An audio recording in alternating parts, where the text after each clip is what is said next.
And welcome back once again to the Endurance Hour podcast. I'm Dave Erickson. Thanks so much for listening. This is episode 133, and we are recording today for both audio and video, so you can hear us on iTunes, Stitcher Smart Radio, or online at endurancehour.com. But we are also on YouTube. The username is SBRVids. So if you're listening to this and you want to see what this all looks like, head over to our YouTube channel, but there will be a link in the postings throughout social media. This week we have a special episode. Roger is off this week, but he's actually involved in this podcast episode because our first guest is a twin, and he's a member of the Timex Multisport team. His name is Craig Lanza, and his brother is Larry Lanza, and they are both Kona qualifier finishers and athletes. And we were at Timex Camp in Tucson about a month or so ago.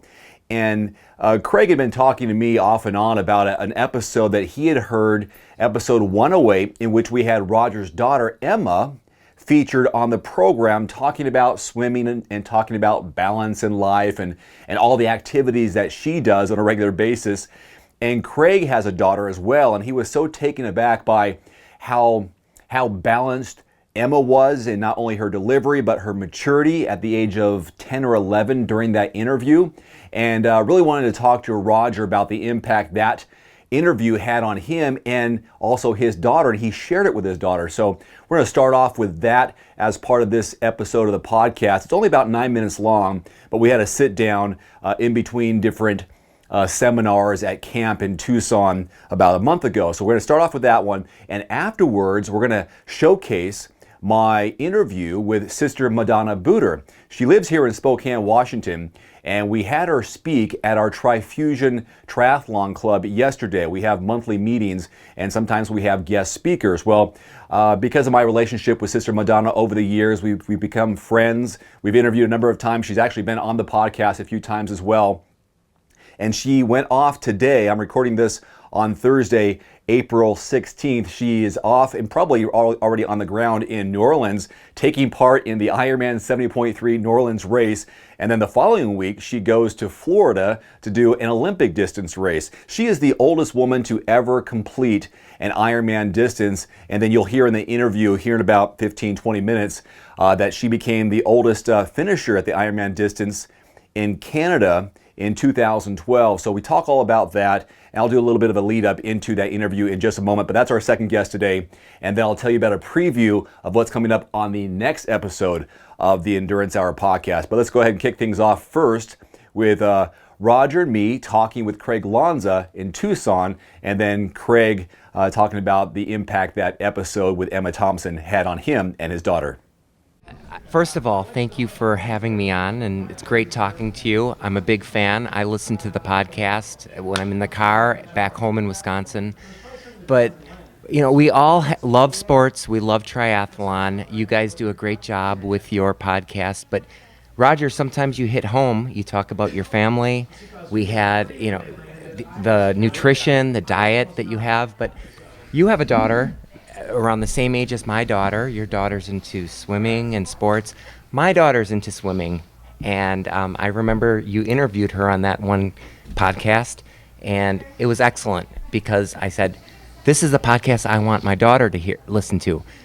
Your daughter has a lot of enthusiasm, and my daughter wants to, she's on the swim team, which I love. I am just spastic about that, but she wants to try volleyball. She wants to try gymnastics. She wants to try the track team. And I don't know how much is too much. And I reached out to Roger to say, you know, how do you balance one sport against the other?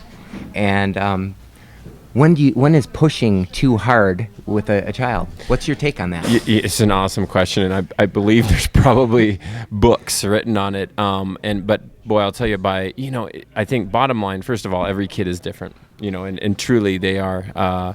Some kids, you know, just are this obsessive compulsive, you know, just want to just take it all, you know, just push themselves and want to do more and watch videos on YouTube of, you know, at 8 years old of how to become a better, you know, soccer player, swimmer, or whatever. And then you have the people that, you know, that kids that show up to volleyball and kind of just like to be a part of the team and stand there and the ball comes to them and it just lands next to them. And they just like being out there and have no clue of the score at the end of the day. And so obviously a totally different personality. But, you know, perspective-wise, I think especially most kids, and I think this is where a lot of coaches kind of fail kids, is that they really want them to only be single sport minded. It's like today it's just like kids are involved in one sport and one sport only, and coaches, well, you kind of got to pick. And it's like, yeah, the kid is 6 years old. I don't think they need to pick. I think it's their time to explore and experience and so forth. So we've really encouraged our daughter to try different things, and she does do some different sports, some school sports that impacts, of course, other sports that kind of overlap. But ultimately, at the end of the day, she still chooses to swim. That's her thing. That's what she loves to do, and it isn't a identity for her quite yet. I think it is, but it's not why she does it. She gets herself to the pool. She has her bag packed. She gets everything done so she can swim. So for her, it's a little, I think, a unique situation. But if she were to pull the plug at any time, going, you know what, I really don't like swimming anymore. Okay. That's your choice. Of course, we'd want to have a discussion about it. But at the same time, our daughter takes breaks as well. In the summer, she doesn't swim. She trains. She goes to, but she doesn't go to as many meets, which I think are pretty stressful. So she takes the summer a little more casually. But she still loves to go. It's not like she misses 4 days and then goes, well, I didn't go 4 days, so I might as well not go the 5th day. So she continues to swim, to train, but it's not something that she's like looking forward to the next meet, because she knows she goes to camps. She does, goes to camping with us, goes on trips with us. So anyway, I mean, I know I'm kind of answering a big, long question. That's good insight. I think where you struggle is when, and this goes for everything, school, whatever, is when parents want the success more than the child does. And that's when there's that imbalance. There is a difference between, helping, encouraging, supporting, and downright just shoving, pushing, and demanding. And I always look at it, and I seem to use this analogy a lot, with kids and just in a lot of things, whether it's social media, kids that are getting on Instagram or, Facebook, or even in school, is like we're teaching kids how to walk through their entire life. And when we encourage them in sports, we're not necessarily teaching them to walk by grabbing their arms and dragging them to where we want them to be. They never learn how to walk. So we're there to help them and to guide them and to make sure they don't hurt themselves, but we're definitely not there to yank them along. It's their energy, it's their desire, it's their passion that has to be fueled. I agree. I get such a thrill and so much fulfillment out of watching my daughter swim. Right. It's just, it's the greatest, and it's almost more to the level of when I have a big race and I do well, or I qualify for Hawaii, but I feel the same way. Right. I don't want to push her too hard and let her try the different sports that she wants to, and it'll all fall into place. With swimming especially, kids come back to it, or even start it at such a late age, and they still become very proficient, successful swimmers. So, even soccer, everything. It's like you don't need to. Probably, I don't know about gymnastics and a lot of sports, but it's like they don't have to start at 5. Some kids do, but they don't have to be successful. Well, and this past year, it was one of those. Going to these meets, every meet she was having best times, and she was lowering and making state cuts. Oh, that's awesome. Yeah, it was just really exciting. And now she's kind of hit a plateau, and she's really consistent. But with the summer coming up, I'm looking forward to some other sports too. Yeah, I do like watching my daughter swim. Well, and I think that's my favorite. I think there's some key words and phrases and support that you can give kids that doesn't ever sound like they're letting someone down. It's like maybe they finished and their time for a 50 was 45 seconds. And they finished it in 40. Say 47 seconds. So they added 2 seconds. And they added 2 seconds. They know they added 2 seconds. So in other words, they didn't have the performance they wanted. They didn't go as well as they wanted. I think as a parent, we often stumble with what we want, how we think we're supporting our kids.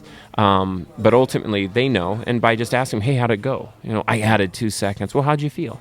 Well, I don't know. Just like, did you give it your all? The common sense question. Yeah, I did everything I could. Awesome. Not every day is going to be a day you drop time, but you give it your best. That's all you can do, versus saying, wow, you added 2 seconds. Yeah. You should have swam harder, or wow, you didn't go very fast, And then, and kids read that, and their parents, they see that it's like they feel like they let the parent down, which is the double whammy bad thing. And then, of course, the parent drives it home. I think when you show a lot of enthusiasm and you're excited and you express happiness when your kid is doing something and they're doing it well, they feed off of it. Right.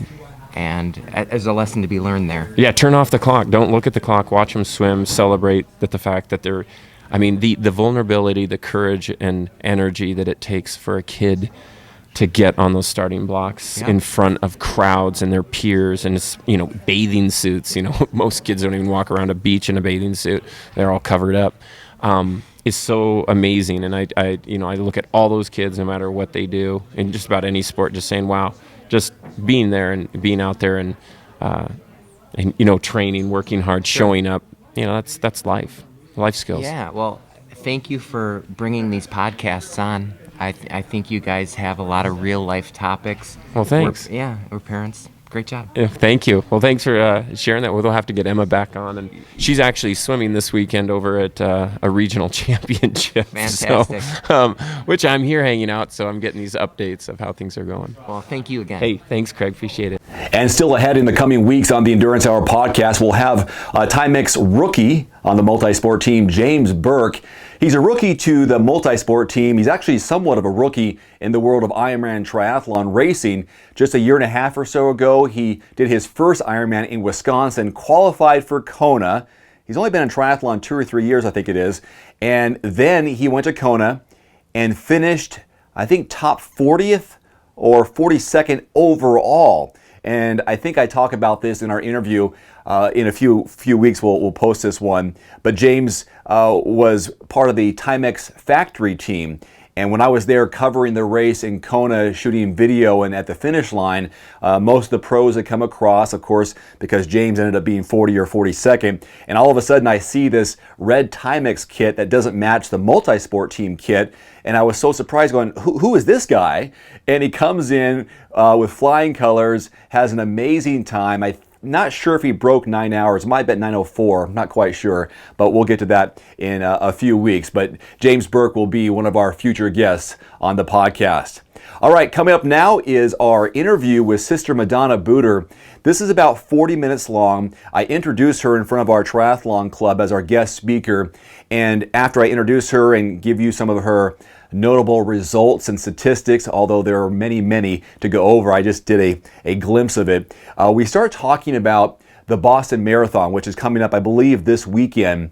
And Sister Madonna will tell you about, she was there 2 years ago during the bombing, and we just found out not too long ago, and I think I do explain this in the interview, that we just got a verdict sent down that one of the men responsible was found guilty in the bombing. Anyways, so the first part of her answer talks about her 4 lessons that she learned on the day, and she gets to it a little bit lengthy, and then we get into more of what motivates her on a regular basis to continue training, her goals long term, and so on. That interview total is around 40 minutes. So here it is, part 1, as a sneak peek, of my interview with Sister Madonna Buder here in Spokane, Washington, just yesterday. She is widely known as the Iron Nun. She was born in the gateway city of St. Louis, Missouri, I think I can say in 1930. Her running career started at the age of 47. 5 weeks later, she ran in the Bloomsday Run here in Spokane. She completed her first triathlon at the age of 52. And then 3 years later, did her first Ironman event at 55. Here are just a few of her athletic accomplishments. 11 U.S. national titles, including 8 at the Olympic distance race at the USAT Triathlon Age Group Nationals. She's a 16-time world champion, 12 age group wins at the Ironman World Championship in Kona. She was named the 1999 USA Triathlon Grand Masters Triathlete of the Year. And last year she was honored as a member of the USA Triathlon Hall of Fame class of 2013, alongside Mike Pigg, John and Judy Collins, and Tom Waring. Ladies and gentlemen, please welcome my friend and fellow triathlete, Sister Madonna Buder.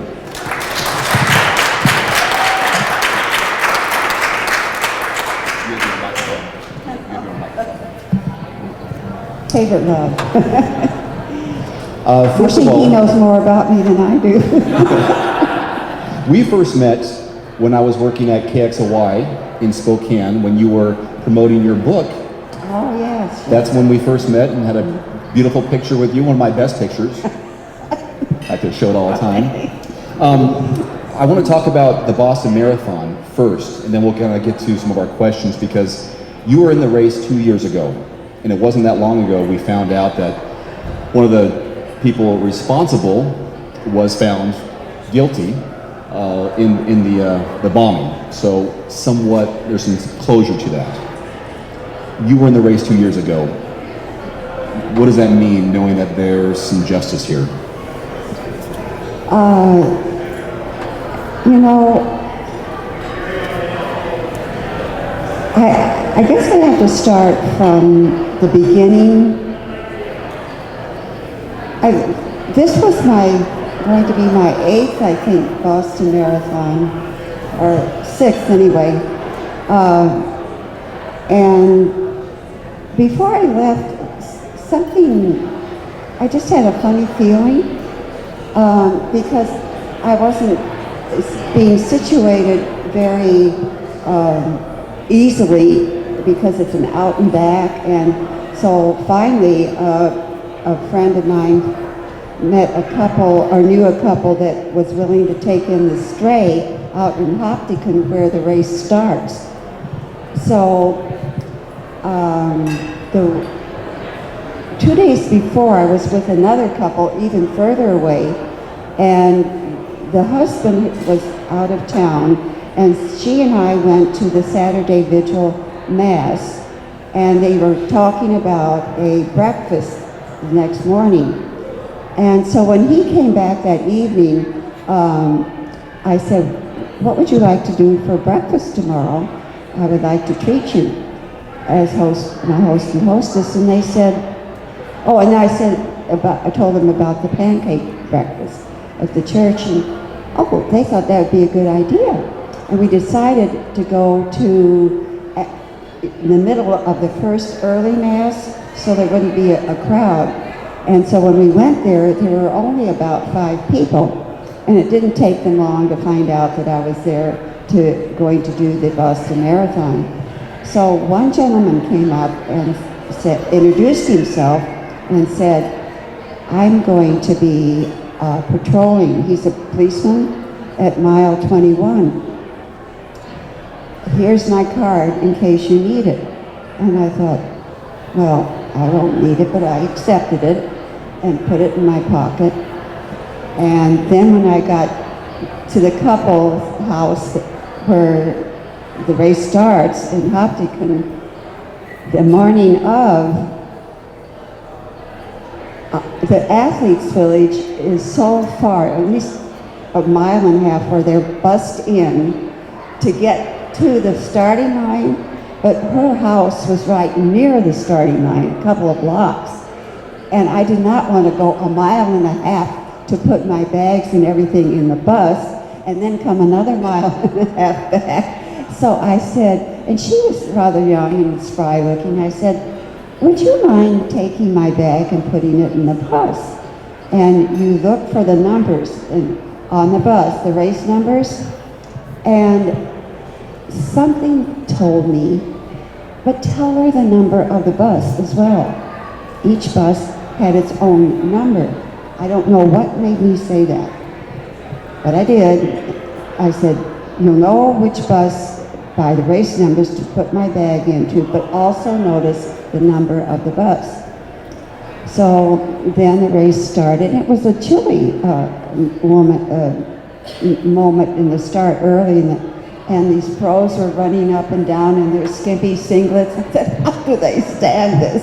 I'm shivering even just waiting here in the corral." So before I left the house to walk up to the corral, this little voice said, go back and look for that card the policeman gave you and memorize the number, the phone number. Now, how often do you get hints, a little suggestions, and they just go in one ear and out the other? I've learned not to do that. Pay attention to those hunches because they're God whispers. So I did. I obeyed. I went back and memorized the number. Then the race started, and when we got to mile 21, I looked for him and didn't see him, but I saw two other marshals talking with each other, and they did not seem engaged in the runners passing by. And I thought, that's kind of strange. And then shortly after that, I heard an ambulance siren. It sounded like it was way, way behind. And I thought, well, maybe somebody fell, and that's not inconceivable, and needed an ambulance. But then another one sounded just about in the same spot, and I thought, well, maybe a car ran into some runners passing. So I let that pass by. Then a woman on the street, sidewalk, dashed right in front of me over to one of the marshals and said very desperately, what's going on at the finish line? What's going on at the finish line? And I'm saying, oh my God, well, I don't know what's going on. Maybe I better hurry up and get there. So I picked up the pace a little bit. And then I thought I smelled smoke. So I thought, well, okay. Then there was fire engines that were passing us on the road that we were supposed to be running on. We got kind of cordoned off. And vans, all the same color, following the fire engines. And I'm thinking, well, maybe some building downtown near the finish line got it. So when we were nearing mile, I think it was 24, I kind of looked and noticed that people were not going straight anymore. They were sent. When I got there, he said, don't go to the finish line. You can't go any further. And he didn't say why. So I said, God, you let me go 24 miles for nothing? And so then I went to the marshal and I said, could you please tell me what's happened? Yes, ma'am. There have been 2 explosions at the finish line. Oh, I thought, my God. I take it back, God, I take it back. I am so sorry. I was so stunned, I went numb. I couldn't even feel for myself, feelings. I felt for the race organizers, if it's not enough what they have to contend with just to get the race going and the pros in, then they have to deal with this unexpected happening. And I just started to pray for them. But then I had nothing. Not any ID, no phone, no money, no dry clothing, and I was getting cold, and I didn't know where I was. And then all of a sudden I thought, I feel like a refugee. I have a new feeling for refugees from now on. At least I know how to speak the language, and they don't. So then I walked thinking I might be able to get behind the finish line if I can't get to the finish line, because the buses are behind the finish line. And I saw a woman pulling a suitcase behind her a block away, so I went up to her and I said, where did you just come from? Oh, she said, I didn't take a plane. They wouldn't let me get across the bridge to go home. I'm just pulling my business stuff. And she said, come with me. I think I have a friend that lives in this neighborhood, and we can at least get some shelter. And then she reached in to get me a jacket. She was a little smaller even than I, but it was very good that she had that to give me. And then we noticed two other girls with Mylar blankets coming the opposite direction toward us, and they both had cell phones, but they couldn't get through on their cell phones. And the woman pulling the suitcase said, where are you going? And they said, well, they told us to go to the Commons. She said, no, that's a bad idea. Don't go to the Commons. She never explained why. But how would you find each other in the Commons anyway? That big area, it's grassy, it's beautiful, it's a park, but it's large. So anyway, she said, come with me, I think I can find my friend. Well, we hadn't gone more than 3 blocks when a woman was coming out of her house, and I yelled at her, and I said, do you happen to have a landline? She looked a little puzzled, and she was Asian, and I said, oh, maybe I better. Do you have a house phone? And she said, yes. Is there something you need? I said, could we use the phone? And she said, yes, come. So as we went toward the house, she had kind of a courtyard filled with people. And I thought she was in the midst of having a party or something. So I went into the house to get to the phone, and then I thought, I don't know the phone number of the person I was staying with, their family. I don't know where she would be. Did she bring her children? We never planned on a place to meet. And then I thought, how am I going to find her phone number? So the man of the house offered to call 411 or something like that, information. And I thought, but that's costly. And I thought, well, since he offered, okay. So we tried that. They found no listing. And I thought, oh my God, they probably have a cell phone, and that's not listed. What am I going to do? And then I thought, oh, the policeman. I'll try to call him. Somebody answered at the desk and asked for his name. I remembered his name. She said, well, just a minute, he just walked in. How's that for God's sense of timing? So I realized when I spoke to him that I was asking a horrendous favor due to the circumstances. He had much else to contend with. I said, I hate to ask you this, but I am desperate. I do not have a phone number of the people I was staying with, and I cannot reach them. Is there some way you can find them? Their last name is probably will not be repeated in that small neighborhood. So he hesitated and was saying, I said, I understand if you can. I totally understand, but I'm desperate and I'm sorry to have to bother you with this trifle.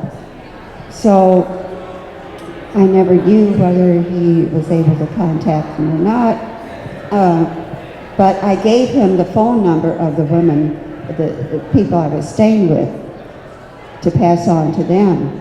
So that 2 women who had cell phones couldn't use them, but finally they started to work, so the phone rang for one of them, and I was hoping it would be mine, but it wasn't. So finally, I took a potty break and came back, and the phone was ringing again, and the woman said, this one is for you. So it was the lady, and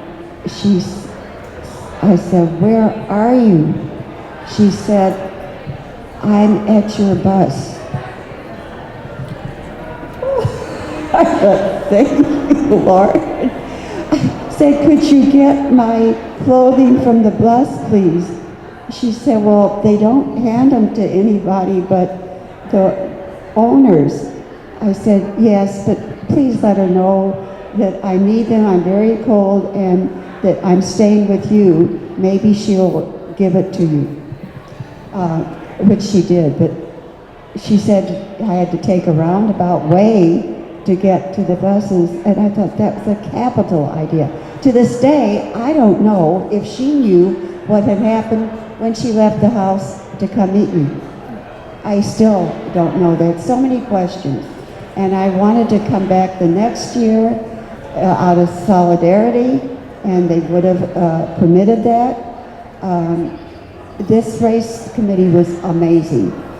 A month later, they sent the medal, the finishing medal that we didn't get, and that's costly for all the finishers that didn't get to authorized finish. And but the thing that the lessons that I learned were always pay attention to those God whispers. You don't get them for nothing. Don't let them pass through you. The second one is have a feeling for refugees. And because I realized that I was emotionally in a bad state, not even being able to feel, I know what the PTS people go through when they come back from the service. That is real. It is not a put-up thing. And after they've seen nothing but blood and damage everywhere, to come back and see beautiful buildings intact, I mean, it's a whole nother world, and they do need to be cared for. The other fourth lesson was, even though you don't know somebody and you have the opportunity to help them, please do. And so those are the four things I learned from that Boston experience, and I just wanted to pass it on to you. Very chaotic day 2 years ago, almost 2 years ago, coming up here in a week or so. Let's transition into the two pictures that are on the wall behind you. I'm not sure if you saw these right here on this wall. Can you tell me about the woman in the right side in the black and white? When was that taken, and who was that lady?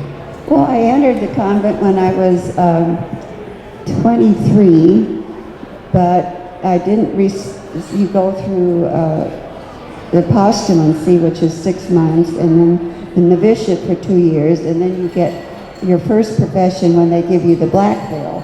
So I guess I might have been 25, 26 at that time. And well, the other one was taken up in Canada, waiting for the Canadian Ironman to start in '09, I think. And that was the photographer who had been sent by a woman who's profiled me in a book. So we had a little rendezvous before the race, and he did take some good pictures, I have to say. I think it was maybe last year we had a raise of hands of how many triathlons have you done to our group? You know, hold your hand up if you've done 20, 30, 40, 50. We had a couple that had done over 100. Anyone want to guess how many triathlons Sister Madonna has completed?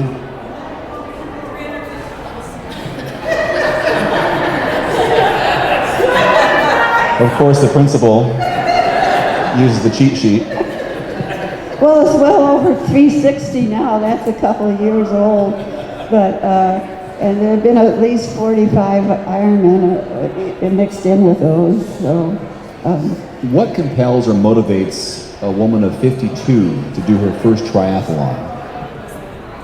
I was only running at the time, and one of my fellow runners had done the Hawaii Ironman, and he came back saying, "Sister, you should do that Hawaiian Ironman." I said, "What?" Well, I can swim. I thought I could, but I don't like the idea of splashing around with all those flaying arms and legs. That spooked me. And the only thing I knew I could pull off would be the run. And I hadn't been on a bicycle since my mother's fat-tired, balloon-tired bike that I learned on as a kid. So getting used to a 10-speed it was then was like graduating from a pony to a racehorse. And now it's up to 20 speed, still learning how to bike. And nearly 50 Ironmans since. How old is that number, 50? Have you hit 50 yet? 50 Ironman distances? I haven't counted lately. I haven't had time to sit down. And this strikes me, just boggles my mind. Self-coached, right? Well, the man upstairs might coach. I mean, how do you get your training plans? It just kind of come to you? Yeah. Well, I watch and I read. Okay. And that's all I needed. The experience is how you really do it. You got to get your feet wet before you can get to swimming. So, What do you remember of your first triathlon? oh, that was one cold in the Olympic Peninsula body of water. Oh man, 60 without wetsuits. They didn't have them in those days. So they cut it in half. So we only had a half a mile to swim. And then the hills that were unforgiving. Everywhere you turned was another hill on that island. Can't remember what island it was. And it was on a borrowed bike anyhow. So we got through it. How does your approach to a triathlon these days compare to maybe your first 50 or so?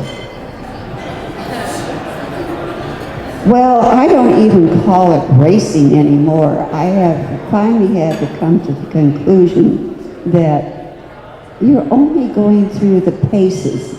You are not racing. That's hard to come by. But, you know, there are things you got to get used to in life, and getting old is one of them.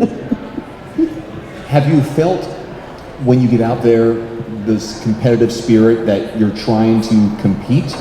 Have you always been, I've heard this term, a completer, not a competer?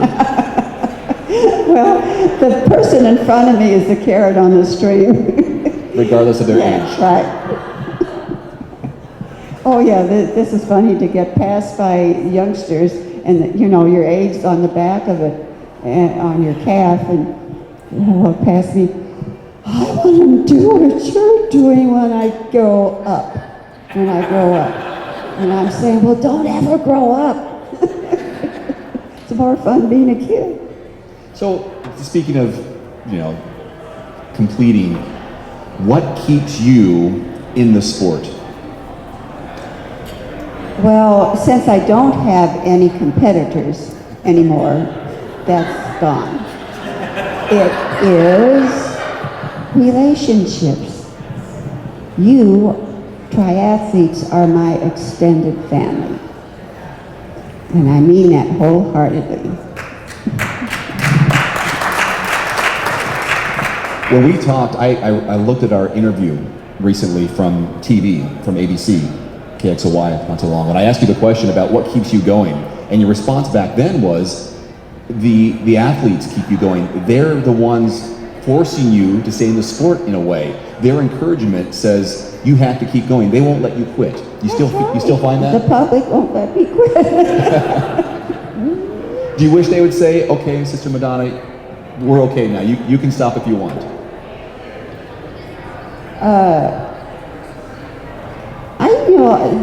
The Lord keeps ticking me off with these little falls and things, and now it's this torn meniscus, and I should not be doing what I'm about to do. It's unrealistic. I realize it is, but I've got to tell you that when I was trying to hasten my healing, this happened in mid-December. It was discovered, and I had a race that I promised to do, Try for the Cure, for the women in Phoenix at the end of March. And I'm used to broken bones. I understand those things, and I can usually do half the time the doctors say you can heal by.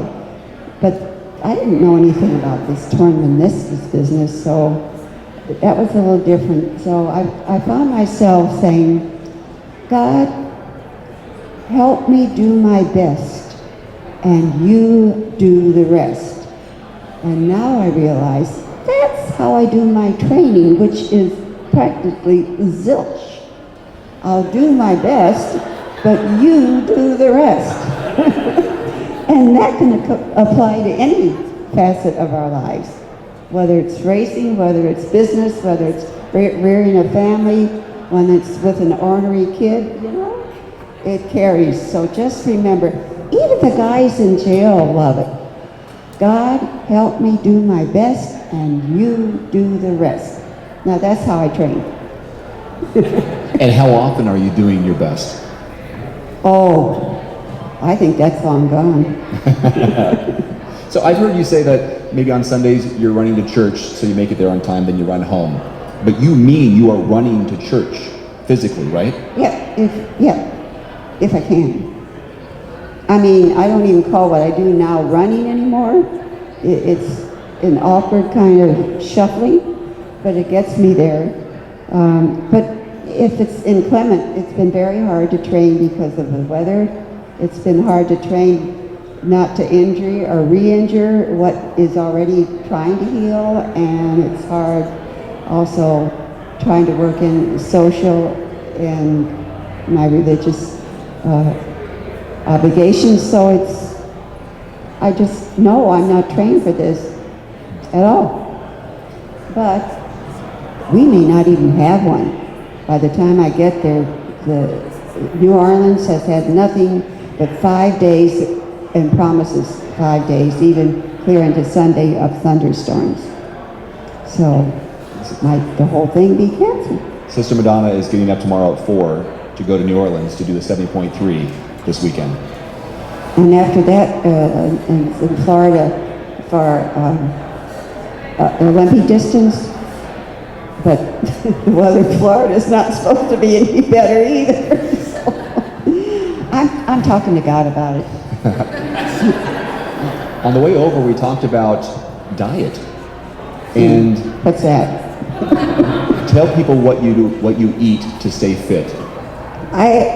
Well, the shortcut is to eat raw food. It's less time consuming when you can eat it raw, and I think it's better for you because you don't cook away all those juices. But actually, when I'm a guest at the host family, and they're courteous, they ask what I need or want. I said, just whatever you eat, that's fine with me. So accept what's given you. Accept what's given you. Yeah. Do you ever powwow with some of the other competitors in your age group category, and the 70 plus and some that are 75 and 80, and talk back and forth about, are you surprised we're still here? What are you doing? What is your secret? Because there's some genetics involved, and there's luck, there's divine intervention. What are people saying in your group about what's their secret? Oh no, we don't get into that kind of thing. But a lot of people say, it's not fair, you've got God on your side. I said, what? You've got him for grabs too, just use him. It's not just a monopoly here. Does it surprise you how many people that we're seeing in the older age groups?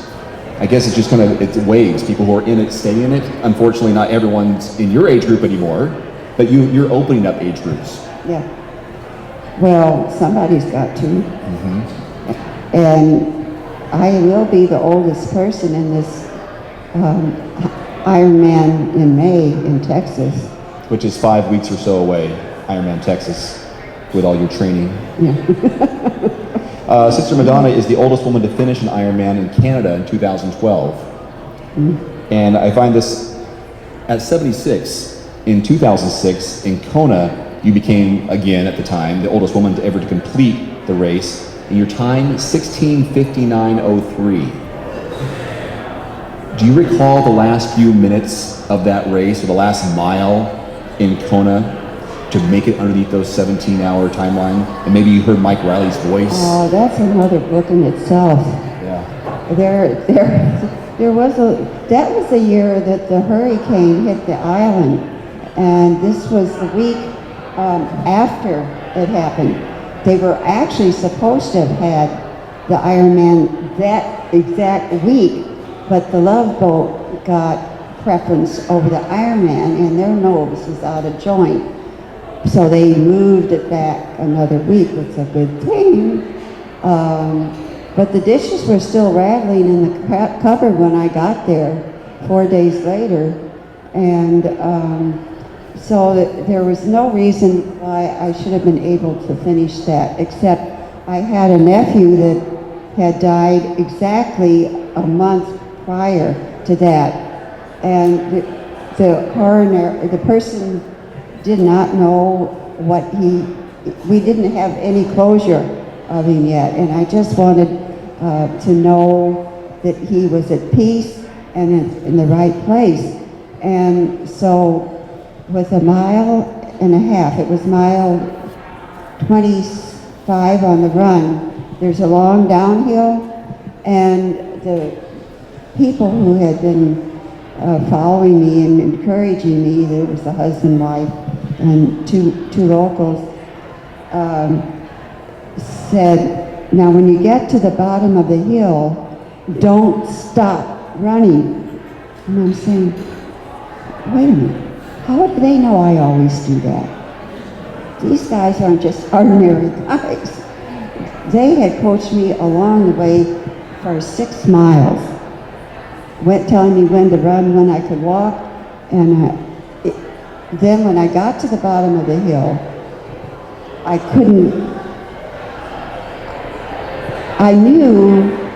said, God, you and I know it's going to take a miracle for me to get to the finish line in time.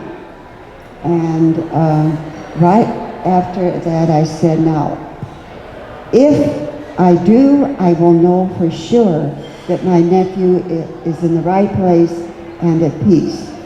And then I felt kind of a presence in the dark on my right shoulder, and I tried my darndest not to break and walk. I just kept running the best I could, rounded the corner where you could see the people lining the course and the finish line, and people sticking out for their high fives, which I usually always honor.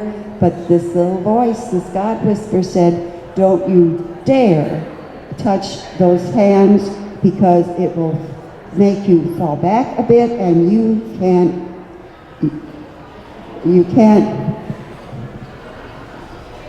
take seconds away. You can't afford to. So I took on tunnel vision and just headed to that finish line. This year, it wasn't just a flat, they built a ramp that you had to run up. I said, Dad, this is not funny. So anyway, I charged up it and bent over at the finish line with dry heaves as he was putting the mic right in my face. And I didn't know what time it was until I was able to stand up.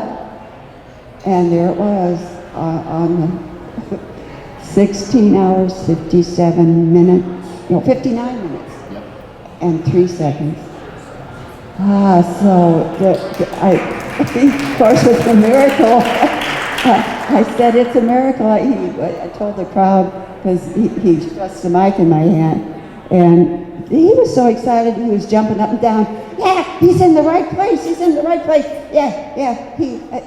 He's I've never seen Mike Riley that excited.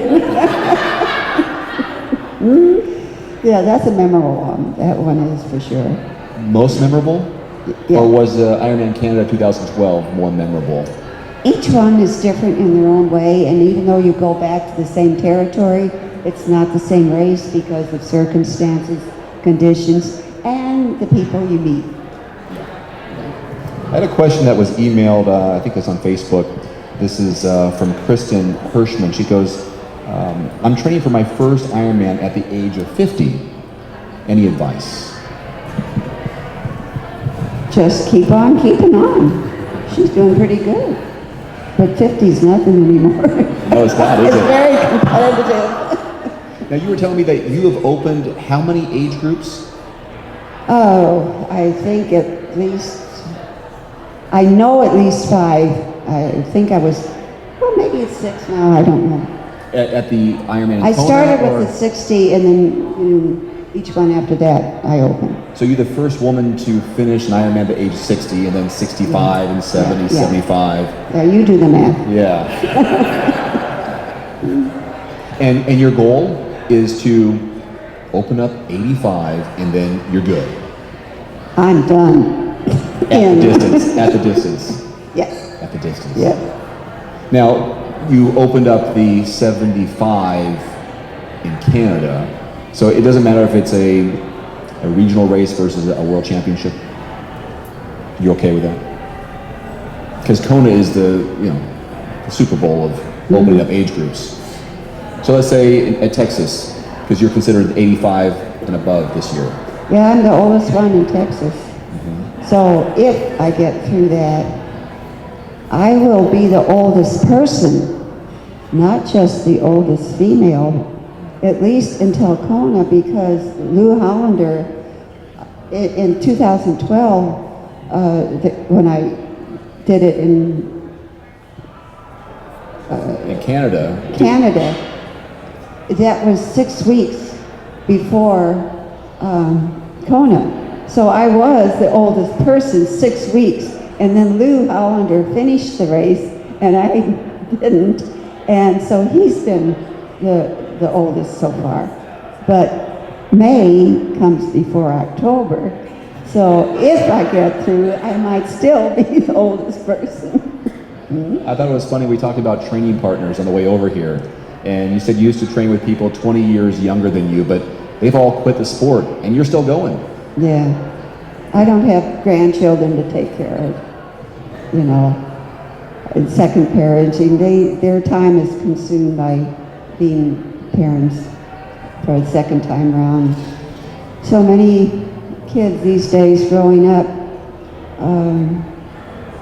with both parents working, really it's hard.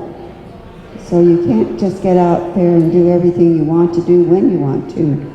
It's a challenge in its own right, and I really admire you people for sticking to it and establishing your priorities. You'll never regret it. One more question that was here from our group is, how does prayer figure into your long workouts, or maybe just a long race? I'm talking to God all the time. Sometimes I'm even yelling at him, but that's okay because he's a big guy, he can take it. Yeah. So it's just, I literally pray on the run. Talking to him all the time. Nobody's closer to God than you, and you are closer to God than you realize. Once again, to kind of just finish off, looking at those two pictures here on the wall behind us, looking at the woman on the right, would she have ever imagined in her wildest dreams that she'd become an endurance athlete, let alone an Ironman world champion? And wearing those kind of clothes again. God loves to work in contradictions. He does. That's how he shows he's God, right? Yeah.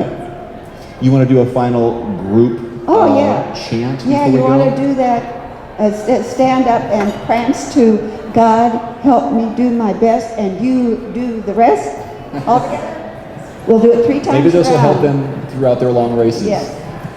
All the challenges ahead of you. A little motivation. God, help me do my best, and you do the rest.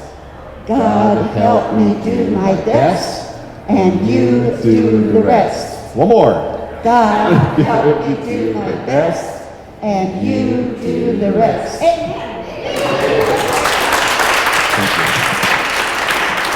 Sister Madonna, thank you very much.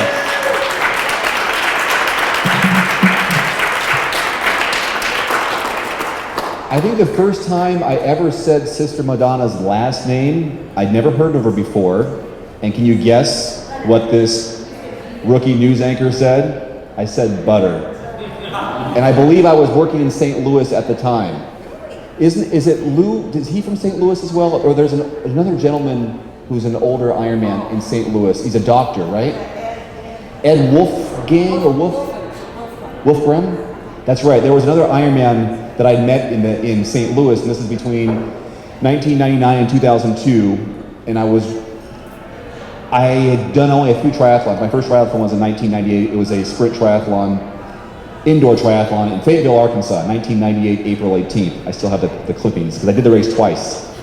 It was a 200-yard swim, a 5-mile indoor bike, and a 2-mile run around a track above a basketball court. I did that race. I don't know if I've ever told you this. I did that race. It took me like 33, 34 minutes. I was so pumped and fired up, I asked if I could do it again. And I took off like 2 minutes off my time. And I was hooked on triathlon at that point. And then I go on the air 2 stations later in St. Louis and I say your name wrong, and I was quickly told it's Buder. Never would I have thought that I would meet you and become friends with you and interview you a number of times. So thank you, it's been an honor. And thank you once again. I want to encourage you to check out our YouTube channel because I've chronicled the last few years of Sister Madonna at races, whether it's been interviews on site, and one of my favorite is I think 2012 when she qualified again for Kona at the Hanu race on the Big Island, a race that I had done, and I was there and I was running alongside her for the last mile and a half through the golf course. You gotta check it out on the YouTube channel. It's pretty cool to see this, and we were just talking about it yesterday when we drove home. Now, the thing I wanna tell you about in an upcoming episode of the podcast, Sister Madonna, I picked her up at her house and then took her to our triathlon club meeting and then brought her back because she had that early flight to New Orleans this morning. And during our drive to the meeting, I recorded our drive, which is about 25 minutes long, and we were just talking about training and talking about the Ironman experience, also the challenge races. So I have kind of a driving Sister Madonna interview for you in an upcoming episode. Pretty cool. Just us driving, talking, a number of different topics. So that's coming up here pretty soon. So be sure, if you haven't subscribed already to either the YouTube channel or in iTunes, please do so. That way you'll be in the loop when those things come out. Thanks so much for listening and watching this episode of the Endurance Hour Podcast 133. 134 will be coming up probably in a couple of weeks, and then Roger and I will get together soon after that. In fact, I think it's 5 weeks from now. Roger and I, his wife, a couple of other close friends are taking part in the 24-hour mountain bike race in Riverside State Park, something we did last year. I'm sure we talked about it on the podcast. A mixed team of 5 that we do this. I think it's a 14, 15-mile loop inside Riverside State Park. Takes about an hour or so, might be a little bit longer in terms of distance. And you go through the night, through the morning, 24 hours, and whoever completes the most laps in certain categories is awarded the winner. Last year, I don't think we did as well as we'd hoped. In fact, I remember I lost one of my lights during my second loop in the evening. We ended up doing 2 loops, our first go around, and then we take breaks, eat, nap, whatever, and then we end up taking probably 1 loop in the evening, or 2, depends on how it worked out. And eventually we all ran about 5 loops apiece. I think I did 6, Roger did 7 or 8, because that's what Roger does. So that's coming up in 5 weeks for us, so we're training for that. And then in 6 weeks, I know for sure that I am taking part in the Troika half iron distance race here in Spokane, Washington. So I know for sure that's 6 weeks away. And I know that we have an Ironman Coeur d'Alene coming up in 12 weeks. And Roger is participating in that. One of our friends, Craig here in Spokane, a member of the Timex factory team, is taking part. And there's a slight possibility that I would do it as well, but I'll let you know when I get more details here in the coming weeks. Anyways, thanks so much for listening, watching, and subscribing. We'll see you back here next time on the Endurance Hour podcast.